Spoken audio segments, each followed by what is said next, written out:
नमस्कार मंडळी, आज आम्ही चाललो आहे आंगणेवाडीला. मालवण तालुक्यामध्ये आंगणेवाडीची जत्रा भरते. आंगणे कुटुंब आहेत, तर त्यांनी ती जत्रा परंपरेनुसार दरवर्षी न चुकता अगदी जल्लोषामध्ये साजरे होते. देशाच्या कानाकोपऱ्यातून ज्यांना भराडी देवी माहिती आहे असे भाविक हमखास तिथे उपस्थिती लावतात. योगायोगाने माझं येणं झालं आहे.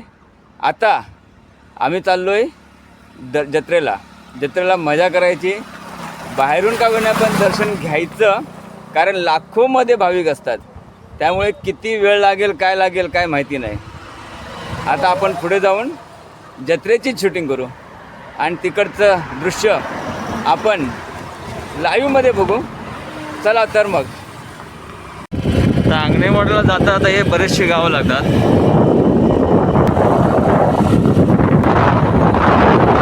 दक्षिण काशी हे कुणकेश्वर मंदिर आमचं देवगड तालुक्यातलं, कोकणातलं खूप प्रसिद्ध. अरे वा, शंख पण वाजून दाखवले. तर आता महाशिवरात्री येते. महाशिवरात्रीला इथं तुफान गर्दी राहणार आहे. संपूर्ण चिरेचे बांधकाम आहे. हे आता सगळं तयारी आहे महाशिवरात्रीची.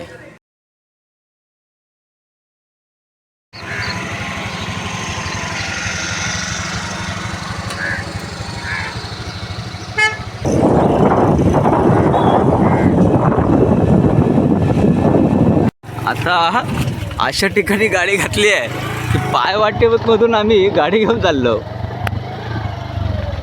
रस्तो चुकलो, तरीवर गेलेलो. तरी लागल्याबरोबर पुन्हा जराशे मागे गेलो. रस्त्यावर कामकार करणारे लोक भेटली, त्यांना विचारलं. हे बघ, ही जोडी मस्तपैकी बसली, आराम करत आहे.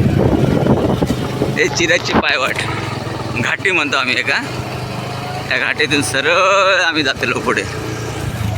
आता येते ना मस्त की हा भगवंतगड लागला.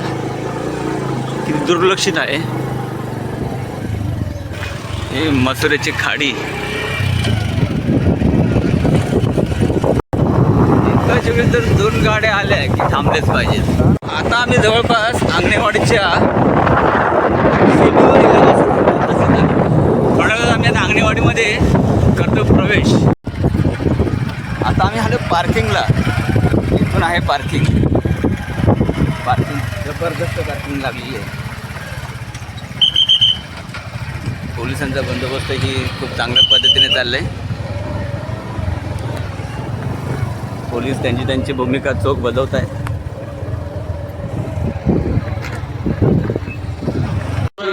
सोय केलेली आहे.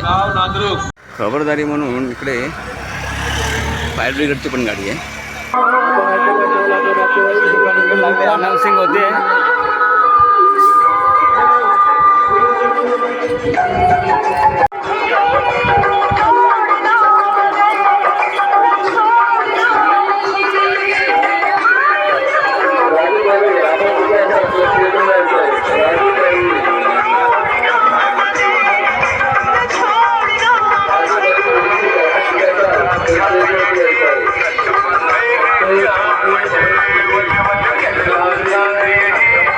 पोलीस नियंत्रण कक्ष सज्ज. एवढी गर्दी आहे खचाखच. तो बरोबर भराडी देवीच्या मंदिराजवळ. फक्त बाहेरून कळस दर्शन होतं आहे, कारण आतमध्ये एवढी खचाखच गर्दी भरलेली आहे की भयंकर. त्यामुळे इथूनच दर्शन. भराडी देवी माते की जय.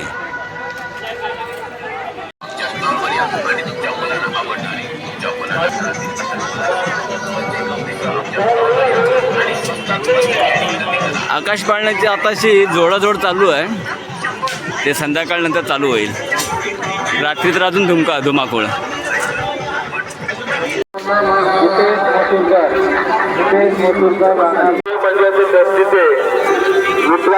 परतीचा प्रवास सुरू. भराडी देवी माते की जय.